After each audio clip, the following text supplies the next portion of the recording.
Hey guys, I hope you're well. I'm supposed to be recording a video showing SWR plots and doing some core temperature rise measurement with you on camera. And true to form, I'm avoiding that. Well, I am avoiding it. I'm afraid to do it, man, because I have the graphs on graph paper. Now, I've never used graph paper at my landfill before. I like to keep things a little more real than that, man. Do I reject the Nano VNA with its pretty little LCD display plots? Hell, I reject my graph paper. On a serious note, well, that was a little bit of honesty. I am going to record the video today, though. But let's talk about end-fed performance on the higher bands, such as an 80-meter end-fed blunder wire. I'll never get over a good commentor giving it that name. His genius is breathtaking. I had been calling it a wonder wire. And in the interest of humility, he renamed it. And oh, what fun I've had with the U-boobs. And you guys, man, you are smart. You guys are witty. But back to the end-fed. Thank you guys for all your good and kind comments. And the occasional critique when I need it. And we all do now and then. And you know who I'm talking about. Thanks, man, for helping me keep it real. You do tend to get silly and kind of drift away a little and maybe say a few things you regret later, you know? So back to the end-fed, and specifically an 80-meter end-fed, and probably this holds true to some extent from 41 cut for 40 meters as well. But when wondering, can this end-fed work the higher bands? Can I work 15 meters, even though it's an odd multiple of a sub-multiple of 80 meters, right? And it's not that. The question isn't if you can work 15 meters or 10 meters. The question is, should you? Okay? Hang on a moment, please. Okay. Now, I've got my rig set to 28.400, right? And look at the S meter, guys. And look at my IPO setting. I've got amp 1 turned on. RF preamp level 1 is turned on. And that's what I like to see on the S meter. A little bit of activity for... I found with this Yaesu, you give the input to that receiver at least an S1 to an S3 noise level, and the DSP functions become optimal. Which is a little counterintuitive. You'd think the less input preamp you have, the higher the signal-to-noise ratio, and that is true. But that doesn't mean that you're achieving optimum Yaesu DSP function. A Yaesu hint for you. Keep some noise on the display. But not so much that it overwhelms the DSP. Anything between S1 and S3 or 4, and your DSP will do you well. Okay, and back to, well, I guess that sort of relates. But that's what I like to see on 10 meters. Antenna 1 is my vertical, the Michigan cacti. And that's a very typical noise level for a mid-afternoon. You want to hear it? That's about a normal listening volume for me, using my external speaker. Now, let's look and take note of the band scope display. Look at the noise. You'll see a bit of broadband noise there and down here, And I used to think that was related to my switch mode power supply, but it's not. I can go to my deep cycle battery and it remains. So why ask why? It is what it is. It's there always. So, and that again, that's typical for my vertical. Okay, look at the noise level, look at the band scope, and look at amp 1 setting. I'm going to click over to the end fed, 80 meter end fed, with my 8-turn multi-tap on connected to tap number 3. Look what happened to the S meter. It came up from bobbling about the S1 half point. Ignore those peaks there. But the background noise level about S2. It came up an S unit and a half, which is about 10 dB. Look at the noise on the band scope. Okay, you want to hear it? Sounds the same.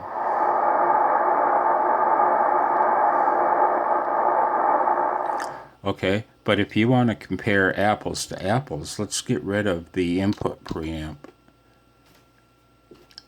Now we're looking at the end fed, no input preamp. I took off 20 dB of gain. Look at the S meter. It registers nothing, which you'd expect given what we just talked about. Look at the band scope. Now then, remember, we're connected to the 80 meter end fed. Look at its reception of noise. Up here, here, down here. Oh my God. And again, that's not from my power supply. That's just typical at my QTH, that's typical mid-afternoon noise on 10 meters, you know? And so can I transmit into that? I think so. I might need my tuner. Okay, we're set to SWR. Sorry, Yasu, but we're going to whack this thing, man, with 100 watts. Let's see what kind of SWR we have. About 2.2 or 2.3. I'd need to use a tuner. Let's look at how far back my rig is folding back the power when set to 100 watts.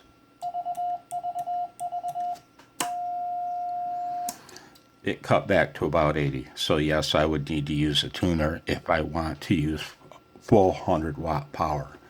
Alternatively, if I'm running QRP, I just don't worry about it. I set it to 5 watts and I have at it, and it won't fold back.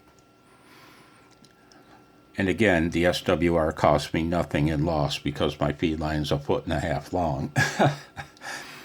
So back to the question.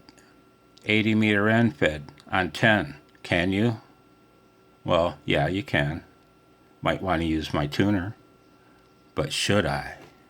That's the question. Should I? And keep in mind, guys, when you're using a long wire like that, and in terms of wavelength, that's very long. You know, it's an 80 meter end fed, right?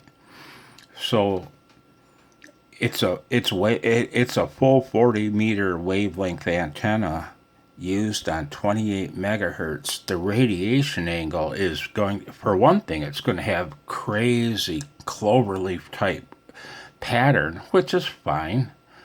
I swear I don't care what my pattern looks like, because all I care about is if somebody falls in one of the lobes. It's all I care about, man. I'm not a pattern freak. I just don't care. But it's not so much the shape of your pattern, how much of the energy is being fired straight freaking up. And unless you have sporadic E going for you, or you've got some good happy A index and K index and numbers going, Yeah, you don't want your energy going straight up on 10 meters because it's going to pierce right through the ionosphere. It'll be bent a little like a pencil, what a pencil looks like in a glass of water.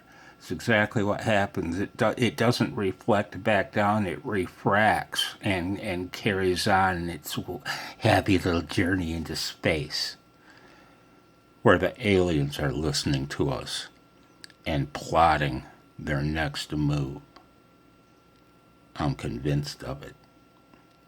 COVID-19, a little doom and gloom for you, but that's my. Oh, one moment.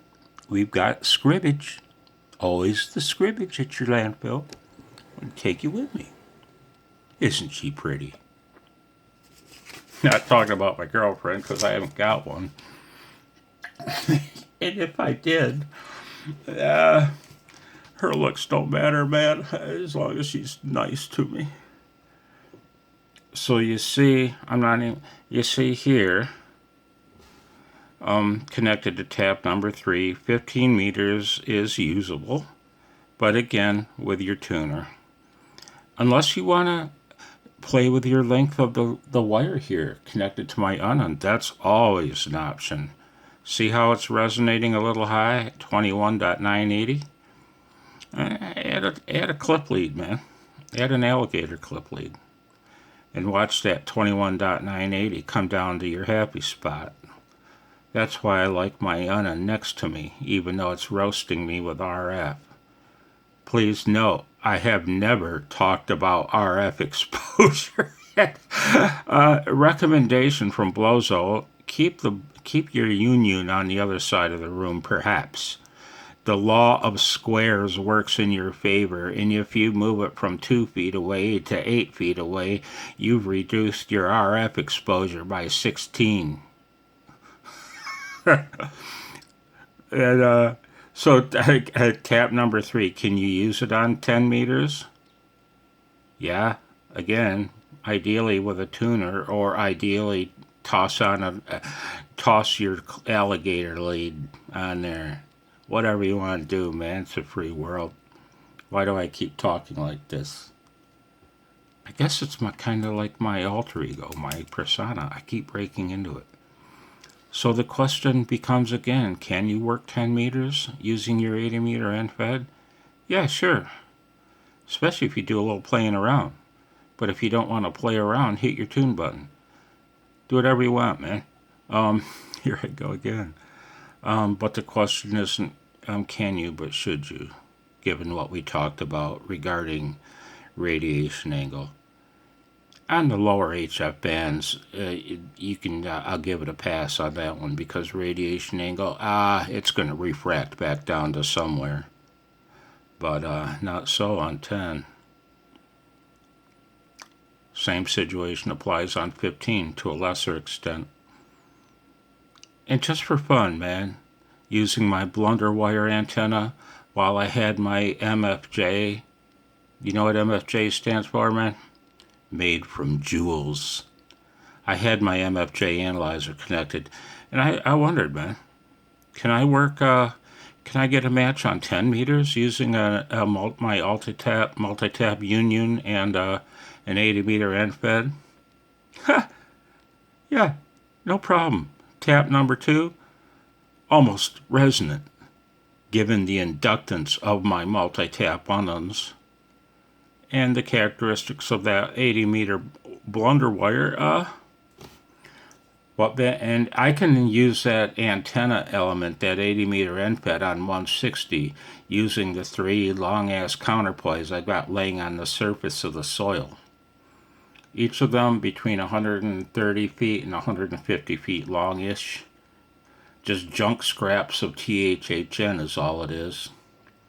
And so when using that 80 meter end fed as a quarter wave element against that counterpoise, hell, I don't even remove the union.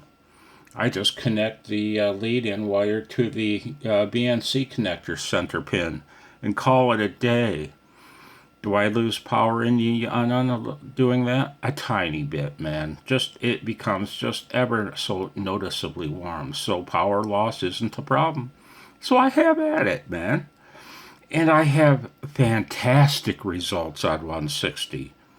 I can spray the dang continent with RF, and I've got plots to prove it. You know, heck, I've showed them, man. And so I can, with that one piece of $15 wire, and contrary to what my one man said, demanded that end feds are just too expensive once you get them installed, considering that you got to buy coax, and that's not cheap. Yeah, but wait, you have to connect coax to any antenna, so that removes the cost of coax from the equation. It's like, come on, man, don't bamboozle me like that. I'm not that stupid. I'm stupid, but come on. Oh, come on, man. Using that $15 piece of THHN, I can work 160, 80, 40, 30, 20, 15, and 10. I forgot to test it on 17. And yeah, sorry about the shakes. And I promised myself this would be a 10-minute video tops, and we're going on, 16 minutes, and back to the Michigan Cacti, back with my amp 1. 73, guys. Just a little end-fed babble for you. And because I wanted to talk about the union, I'm going to pick the whole tripod up and everything. I wanted to talk about my new union with the 2-turn primary and my findings, okay? Consider this an extended intro to the video that follows. Oh, man. I hope you're well and enjoying the summer. 73, guys. And ladies, maybe, someday, if we're nice. Take care.